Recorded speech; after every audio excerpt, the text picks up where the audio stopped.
नमस्कार, beauty studio मराठीमध्ये पुन्हा एकदा स्वागत। तर आजच्या व्हिडिओमध्ये मी तुम्हाला सांगणार आहे की जेव्हा आपण लहान असतो, आपण टीनेजर असतो, तेव्हा आपला जर हेअर फॉल चालू झाला तर तो का होतो आणि त्याच्यावर आपण काय केलं पाहिजे। जेव्हा आपण मोठा असतो तेव्हा आपल्या काही ना काहीतरी प्रॉब्लेम्समुळे आपल्याला हेअर फॉल होतो, पण टीनेजर मध्ये हेअर फॉल का होतो आणि त्याच्यासाठी तुम्ही जर योग्य ट्रीटमेंट नाही घेतली तर खूप मोठा प्रॉब्लेम होऊ शकतो। तर सगळ्यात पहिला गोष्ट म्हणजे टीनेजर मध्ये हेअर फॉल का होतो आणि तुम्हाला कोणती ट्रीटमेंट घ्यायला पाहिजे ते मी तुम्हाला आजच्या व्हिडिओमध्ये सांगणार आहे। जर तुम्ही टीनेजर असाल, तुम्ही 11वी 12वी ला असेल, नाहीतर तुम्ही शाळेत असाल आणि तुम्हाला जर हेअर फॉल होत असेल तर हा व्हिडिओ पूर्ण बघा। लहान वयात जर हेअर फॉल होत असेल तर त्याचं सगळ्यात मेन कारण असतं ती म्हणजे जेनेटिक्स।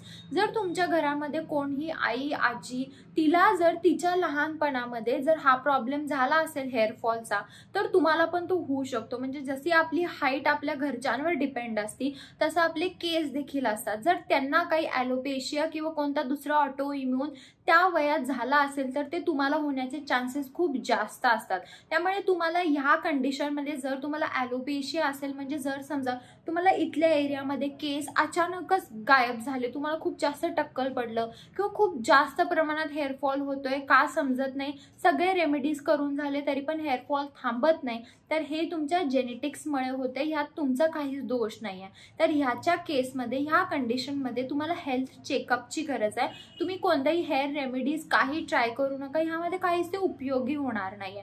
तुम्ही हेल्थ चेकअप करा, तुम्ही डॉक्टरशी कन्सल्ट करा आणि ॲलोपेशिया जर तुम्ही लहान वयात लगेच ट्रीट केला तर त्यावर लगेच केस येतात आणि लहान वयात हा जो हेअर फॉल होतो ना तो जास्त दिवस राहत नाही, तो एक थोडे दिवस असतो, एक 7-8 महिने किंवा 1 वर्ष चालतो, पण त्याच्यापेक्षा जास्त नाही।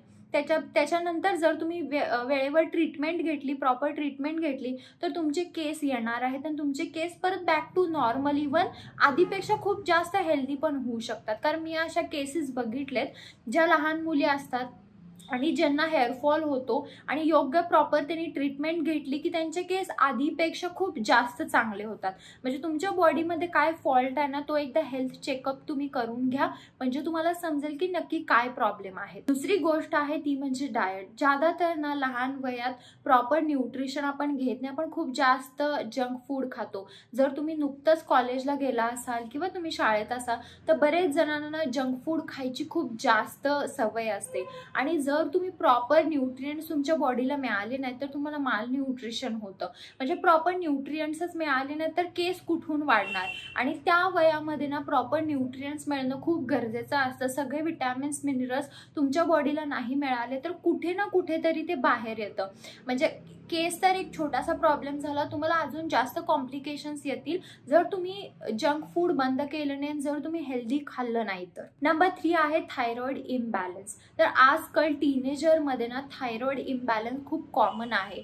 जर तुमच्या मुलांना किंवा मुलींना थायरॉइड इम्बॅलन्स झाला असेल तरी देखील केस पातळ होतात आणि अचानकच केस गळायला लागतात।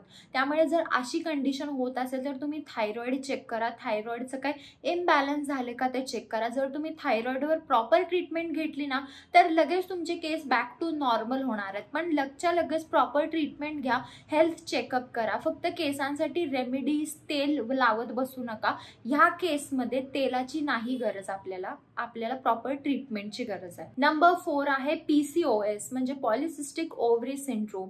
तर हे पण टीनेजर्स मध्ये खूप कॉमन आहे। इरेग्युलर पीरियड्स होतात, चेहऱ्यावर खूप जास्त पिंपल्स आले, चेहऱ्यावर केस यायला लागलेत, अचानकच जाड होतात, खूप जास्त हेअरफॉल चालू होतो, तर हे PCOS मुळे होतं। जर तुम्हाला PCOS आहे आणि ह्याची जर तुम्ही प्रॉपर ट्रीटमेंट घेतली तरी देखील प्रॉपर ट्रीटमेंटनी तुमचा सगळा PCOS कमी होऊ शकतो आणि तुमचे केस परत बॅक टू नॉर्मल होऊ शकतात।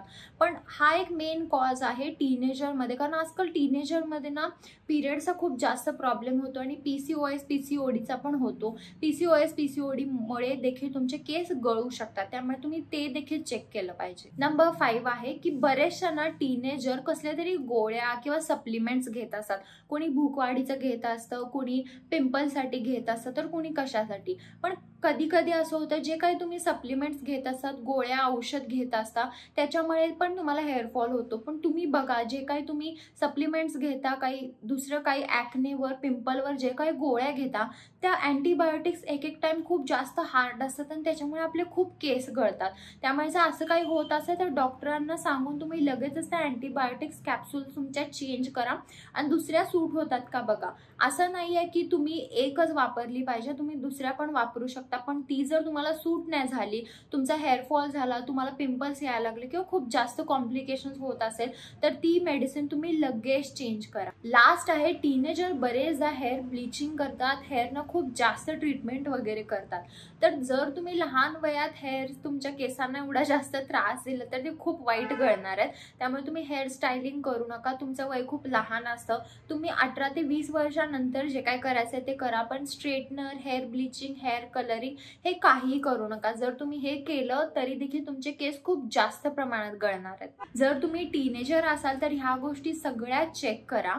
या गोष्टी चेक करणं खूप इम्पॉर्टंट आहे. असं नाही की नुसतं रेमेडी ट्राय करत जा, DIY ट्राय करत जा केसांसाठी आणि केसांवर ते काही कामच येत नाही. बरेच जण हेल्थ कंडिशनमुळे आपली केस गळती होते. मी माझा एक्सपिरियन्स सांगेन की माझ्यासोबत एकदा असं झालं होतं जेव्हा मी लहान होते. तेव्हा मी पण खूप जास्त तेल रेमेडीज ट्राय केल्या, पण ते काहीच इफेक्टिव्ह होत नव्हतं, कारण माझी काहीतरी हेल्थ कंडिशन होती. पण जेव्हा माझी हेल्थ कंडिशन ठीक झाली तेव्हा माझे केस आधीपेक्षा खूप जास्त चांगले झाले.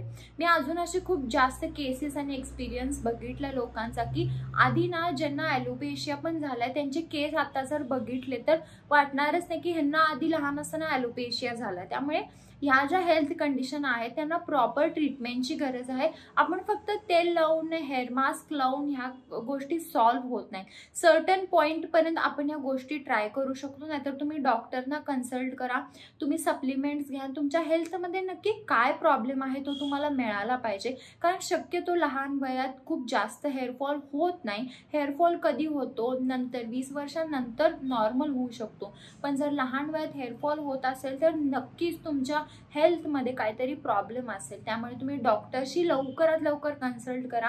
डॉक्टर तुम्हाला जर हेल्थमध्ये काही प्रॉब्लेम नसेल तर तुम्हाला सप्लिमेंट्स देतील. तुम्ही बायोटिनचे सप्लिमेंट्स विचारा त्यांना की बायोटिनच्या कोणत्या सप्लिमेंट्स घेऊ. जर हेल्थ कंडिशन नसेल तर तुम्ही बायोटिनचे सप्लिमेंट्स घेऊ शकता आणि दुसरे कोणतेही हेअर सप्लिमेंट्स तुम्ही घेऊ शकता.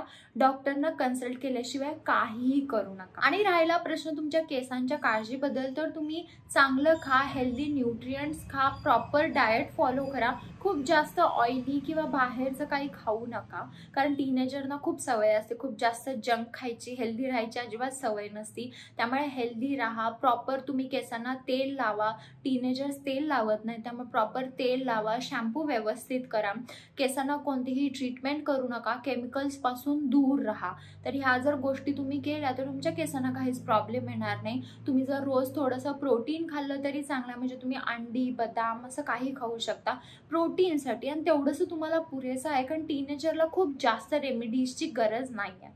तर हा होता आजचा माझा व्हिडिओ टीनेजरच्या केस गळतीबद्दल. जर तुम्हाला काही शंका असतील तर तुम्ही मला कमेंट बॉक्समध्ये विचारू शकता.